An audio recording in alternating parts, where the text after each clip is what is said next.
Hello Kawanday!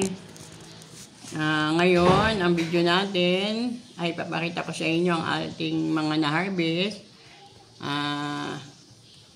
Halika po, tingnan po natin. Pero bago po yun, mag-subscribe po kayo, share, like, comment.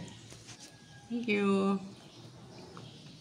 Yan, ito po, in-harvest namin, spinach. Ibang klaseng spinach po yan. Malalapad yung kanyang mga dahon. Pwede siyang lagay sa sigang o anuhin lang, igisa. Napaka po niyan, masustansya, walang mga chemical yung mga tanim namin dito. Tapos ito naman po, sobrang lakas ng hangin kaya naglaglagan yung sampalok. Itong saging, nakuha din po ito. Yan, medyo hinog na. Ayan, galing din po dito yan.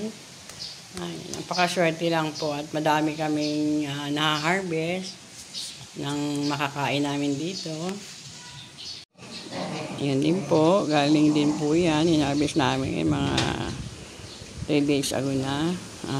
Bibilad ko lang para maging powder po siya.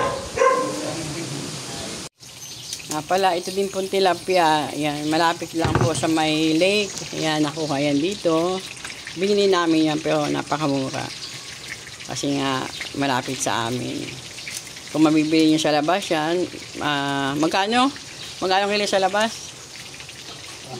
120. Yan, bili namin dito, 50 lang isang kilo.